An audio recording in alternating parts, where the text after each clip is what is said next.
Assalamualaikum warahmatullahi wabarakatuh. Di sini saya akan mempresentasikan tentang bank dan lembaga keuangan. Di mana pada saat mendengar kata lembaga keuangan, masyarakat pada umumnya akan mengarah kepada bank. Padahal, lembaga keuangan bukan cuma bank.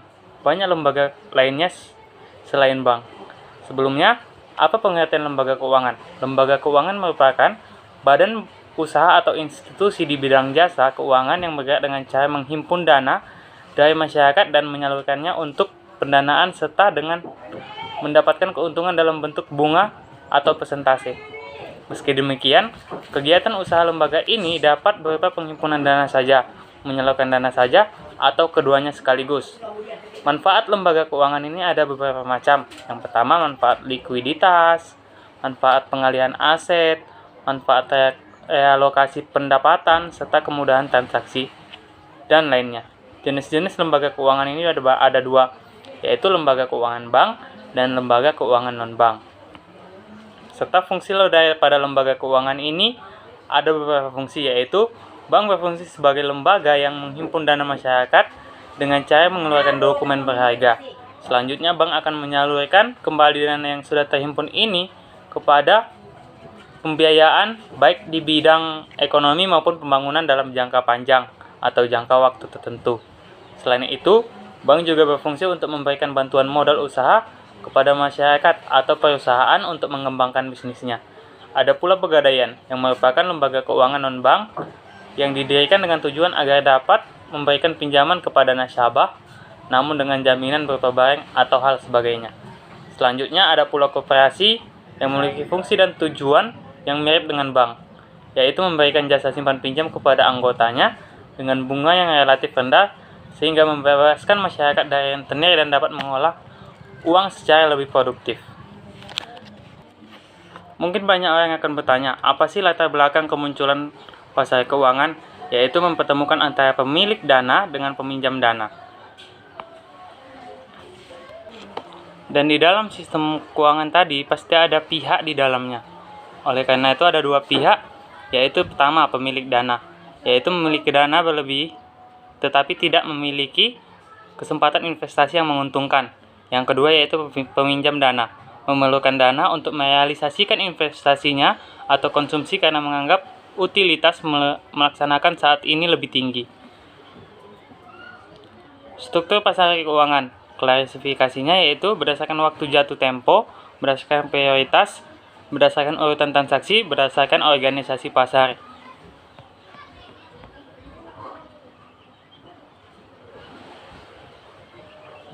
Maka kemudian kita akan masuk kepada pasar keuangan berdasarkan urutan transaksi.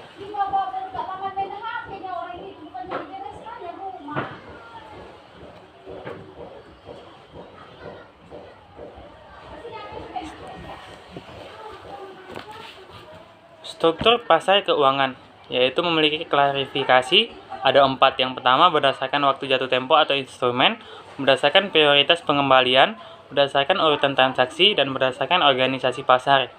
Yang pertama kita jelaskan yaitu pasar keuangan berdasarkan waktu jatuh tempo, instrumen. Yang pertama, pasar uang. Pasar keuangan yang mentransaksikan sekuritasnya atau instrumennya yang memiliki waktu jatuh tempo kurang dari 1 tahun. Yang kedua yaitu pasar modal. Pasar keuangan yang mentransaksikan sekuritasnya atau instrumennya dengan waktu jatuh tempo lebih dari 1 tahun. Yang kedua yaitu klarifikasinya, pertama pasar keuangan klarifikasi yang kedua yaitu pasar keuangan berdasarkan prioritas pengembaliannya. Yang pertama, pasar obligasi, yaitu pemegang surat yang memperoleh prioritas dalam pemenuhan kewajiban karena adanya transfer risiko. Yang kedua yaitu pasar ekuitas, yaitu pemegang ekuitas menghadapi risiko lebih tinggi dibandingkan pemegang obligasi, namun juga memiliki kemungkinan memperoleh pengembalian lebih tinggi atau risiko berkorelasi positif dengan pengembalian. Klarifikasi yang keempat yaitu pasar keuangan berdasarkan urutan transaksi.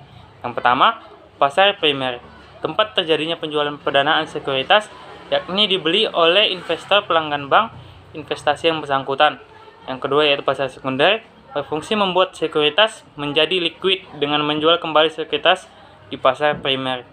Klarifikasi yang ketiga yaitu pasar keuangan berdasarkan organisasi pasar, yaitu yang pertama yaitu pasar bursa, terpusat di suatu tempat di mana penjual dan pembeli sekuritas bertemu. Yang kedua yaitu pasar non-bursa atau over-the-counter market, bersifat desentralistik, di mana pembelian sekuritas dilakukan melalui dealer yang memiliki persediaan dan sangat kompetitif. Klarifikasi yang keempat yaitu informasi asimetrik.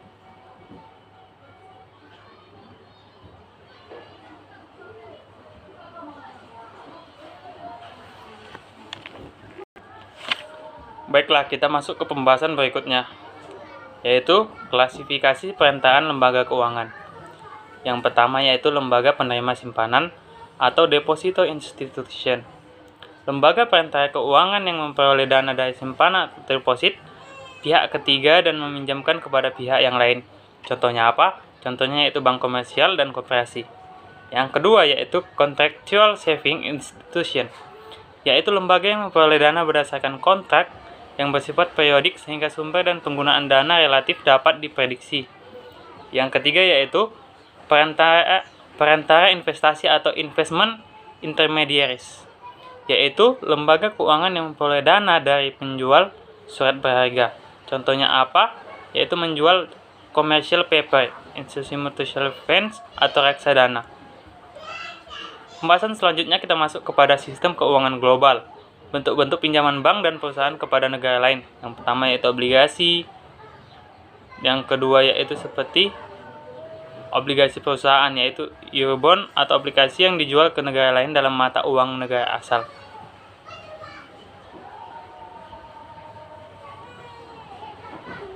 Kemudian bentuk regulasi sistem keuangan, yaitu menyediakan informasi kepada publik.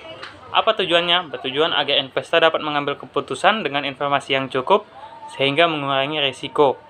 Yang kedua yaitu menjaga kesehatan sistem keuangan, yaitu keterkaitan antara pelaku usaha keuangan menyebabkan mudahnya penularan kegagalan yang dapat mengganggu sistem keuangan dan menghambat pertumbuhan ekonomi. Yang ketiga yaitu meningkatkan kemampuan otoritas moneter. Maka itulah bentuk regulasi dan sistem keuangan. Baiklah, sekian presentasi dari saya.